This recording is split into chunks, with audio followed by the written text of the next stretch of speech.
नमस्ते फ्रेंड्स, मैं doctor rummy Shekhawat आपके साथ में आज बहुत ही एक ऐसी प्रॉब्लम है जो कि हम अक्सर देखते हैं कि आसपास हमारे जितने भी टीन एज हैं या रीचिंग टू प्यूबर्टी या जो थोड़े से एडोलेसेंट बच्चे हैं, उनमें अक्सर हम देखते हैं कि उनके दांतों में सामने की ओर ब्रेसेस लगे हुए होते हैं। कई बार तो ऐसा लगता है कि स्कूल जाने वाले बच्चों में एक फैशन सा हो गया है, हर दूसरे या तीसरे बच्चे के दांतों के ऊपर ब्रेसेस लगे होते हैं। तो आज मैं आपसे सिंपल सी बात ये टिप देना चाहूंगी कि हम वो क्या उपाय करें कि बच्चों को ब्रेसेस से बचाया जाए।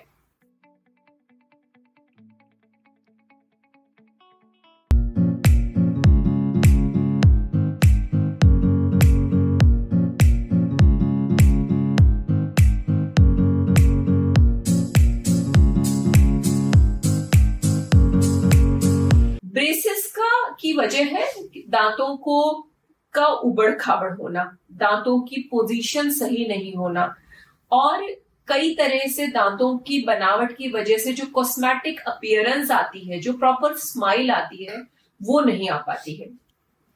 सबसे पहली चीज, अगर बच्चे की बचपन से कोई गलत हैबिट है, जैसे कि थंब सकिंग, अंगूठा चूसना, लिप बाइटिंग, बच्चे कई बार टेंशन में लिप बाइट करते हैं, या फिर टंग थ्रस्टिंग, बैठे बैठे जीभ को गोल गोल घुमाते रहते हैं, जीभ से बाहर की ओर धक्का देते हैं, या फिर दांत भींचना या दांत किटकिटाना।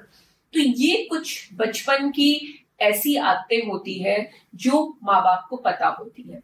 अगर बच्चा इन आदतों में है तो सबसे जरूरी है पहले इन आदतों से दूरी रखना, क्योंकि अगर आपका बच्चा अंगूठा पिएगा तो एक बहुत कॉमन सी बात है कि उसकी जो हड्डी है वो अब ऊपर के जॉ की वो बाहर की ओर आ जाएगी, ऑटोमेटिकली उसका प्रोफाइल बाहर की ओर हो जाएगा। जो बच्चा जीभ से धक्का देता रहता है, ऐसे ऐसे करेगा तो नीचे के दांत बाहर आ जाएंगे, स्पेसिंग आ जाएगी। जो बच्चा लिप्स को खींचता रहता है तो वो प्रॉब्लम आ जाएगी। तो पहली चीज है, कोई भी किसी तरह की हैबिट है, इसका मतलब बच्चे को साइकोलॉजिकल सपोर्ट की जरूरत है। वहां पे उसकी कोई इनसिक्योरिटी है जिसकी वजह से बच्चा कर रहा है।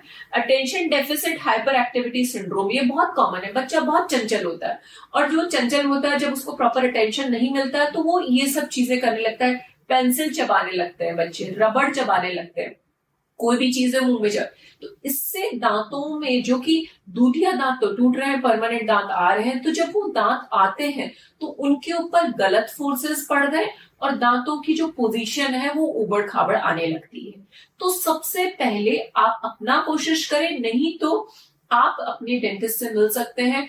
हैबिट ब्रेकिंग अप्लायंस ये बनते हैं, बच्चों के लिए कस्टमाइज होते हैं और उसमें हम इस तरह की आदत को बिल्कुल जब शुरुआत होती है उसी टाइम हम उसको खत्म कर सकते हैं। तो उससे जो दांतों की बनावट कुदरती तौर पे आनी चाहिए वो वैसे ही आती है। दूसरी जो सबसे बड़ी कॉमन प्रॉब्लम है, बच्चों का माउथ ब्रीदिंग हैबिट, यानी कि जो बच्चा मुंह से सांस लेता है, वो कोई भी वजह हो सकती है। नाक के रास्ते में कोई रुकावट हो सकती है, टॉन्सिल्स हो सकते हैं, एडेनॉइड्स हो सकते हैं, एलर्जीज हो सकती हैं, जिसकी वजह से बच्चे का मुंह खुला रहता है। जिस बच्चे का मुंह ऐसे खुला रहेगा उसमें अक्सर आप देखेंगे कि ऊपर का जो होंठ है, अपर लिप है, वो शॉर्ट रह जाता है। तो वो शॉर्ट रहने की वजह से उनको जबरदस्ती मुंह बंद करना पड़ता है। और माउथ ब्रीदिंग बच्चे जो है उनका अपने आप से देखेंगे कि जो प्रोफाइल है वो एलोंगेटेड होता है, लंबाई में होता है। तो लंबाई में होने की वजह से ये जो पार्ट है वो एकदम चोंच की तरह निकला होता है, जो कि एक यू शेप होना चाहिए, जो यू शेप आर्च होना चाहिए किसी भी दांत की, वो वहां पे वी शेप बन जाता है। तो वी शेप की वजह से ऑटोमेटिकली ऊपर के जो दो दांत है, ये ऊपर का जो जॉ है वो आगे की ओर निकला होता है। तो इस कंडीशन में आप अपने तुरंत ईएनटी डॉक्टर को दिखाना चाहिए, अपने पीडियाट्रिक डॉक्टर से बात करनी चाहिए।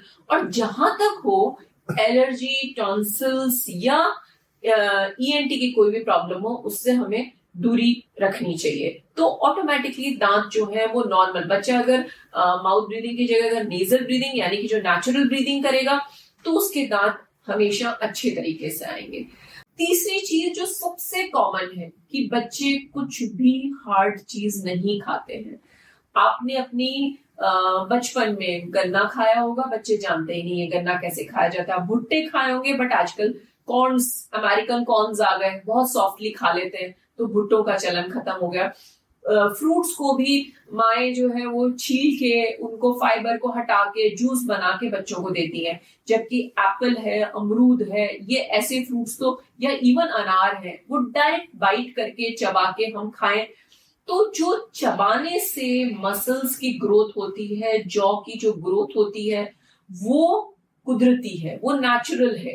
पर अगर अपन ने सारा खाना ही रिफाइंड कर लिया तो आप बच्चों के दूध के दांत टूटते ही नहीं है। अक्सर हमारे पास में पेरेंट्स आते हैं डबल दांत लेके, यानी कि दूध का दांत मुंह में पड़ा है, उसके पीछे दांत आ गया, या सारे दांत आ गए, दांत को निकलने की जगह ही नहीं है, पता चल रहा है सामने वाला दांत बहुत ऊपर से अंदर से आ रहा है, कोई दांत पीछे से आ रहा है।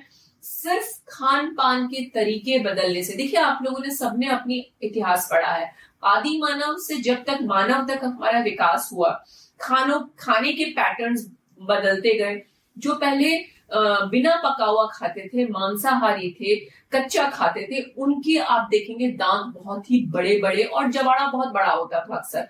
पर जैसे जैसे पका हुआ खाना, रिफाइंड फूड आने लगा, शेप बहुत ही बेहतरीन होता गया, मुंह का शेप। पर अब हम वापस से गर्द की ओर जा रहे हैं। हमने खाना इतना रिफाइन कर दिया, इतना सॉफ्ट कर दिया कि दांतों पे कोई प्रेशर ही नहीं है, दूध का दांत टूटता नहीं है।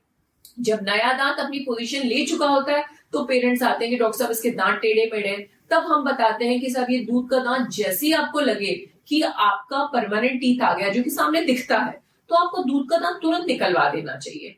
और ये नौबत ही नहीं है, इसके लिए मैं हर मदर को बोलती हूँ कि बच्चों को बाइटिंग की आदत डालें, टीयरिंग की आदत डालें। गाजर है, खीरा है, मूली है, इस चीज को तोड़ के खाने की आदत डालें। धो के आप उन्हें हाथ में पकड़ा दें, वो खाने की आदत डालें, रादर देन उनको बारीक बारीक काट के सैलड्स बनाना और कुछ करना। ये जितना बच्चों के लिए कन्वीनियंट खाना है, जितना सुविधाजनक खाना है, उतना ही उनके माउथ की और या फिर उनके जॉ बोन्स की या फिर उनके टीथ के लिए, मुंह की न तो मसल्स का डेवलपमेंट होता है, न जॉ का डेवलपमेंट होता है, जॉ बोन्स का। और सिकुड़ी हुई जगह में हमेशा भीड़ ही मिलेगी। अगर सिकुड़न नहीं है, अगर वहां पे स्पेस है, तो दांत बराबर अलाइन होके आएंगे। इसी की वजह क्या रही है, आजकल अक्कल दाढ़ें हर एक बच्चे में इम्पैक्टेड ही मिलेगी, क्योंकि अगेन उनके लिए जगह नहीं होती है और फिर सभी को वो पेनफुल तरीके से उनको निकलवाना पड़ता है। तो खान पान और अपना तरीका वो बहुत ज्यादा इंपॉर्टेंट है कि दांत अपनी प्रॉपर जगह पे आए। तो ये आज आपके साथ मैंने बहुत वैल्यूएबल चीजें शेयर करी है कि अगर अपन समय रहते चेत जाएं तो हो सकता है। हाँ, एक और चीज बहुत इंपॉर्टेंट है कि जो जबाड़े की पोजीशन, दांतों की बनावट, वो अक्सर पेरेंट्स के थ्रू आती है। अगर पेरेंट्स को ये प्रॉब्लम है तो आपको बहुत सजग रहना है कि ये बच्चों में 100% जेनेटिकली आप देंगे। अगर आपने खुद ने अपने ब्रेसेस लगवाए हुए हैं या फिर आपका खुद की बनावट ऐसी है, डीप बाइट है, ओवर बाइट है, ओवर जेट है, या दांत बाहर है या मैल अलाइंड है, तो बच्चों में आना बहुत स्वाभाविक है। उस कंडीशन में आप समय रहते, यानी कि 10 से 11 साल की एज पे जो आजकल अक्सर दांत आ जाते हैं, उसी वक्त आप अपने डेंटिस्ट को दिखा लेंगे तो उस चीज को हम वहीं पे रोक सकते हैं। बहुत लंबा पेनफुल ट्रीटमेंट से बचा जा सकता है।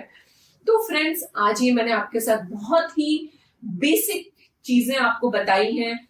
गौर करिए, खुद आप अपने बच्चों का ध्यान रखिए, तो हो सकता है आपको एक लंबा, पेनफुल और एक्सपेंसिव जो ब्रेसेस का ट्रीटमेंट है वो कराना ही नहीं पड़े।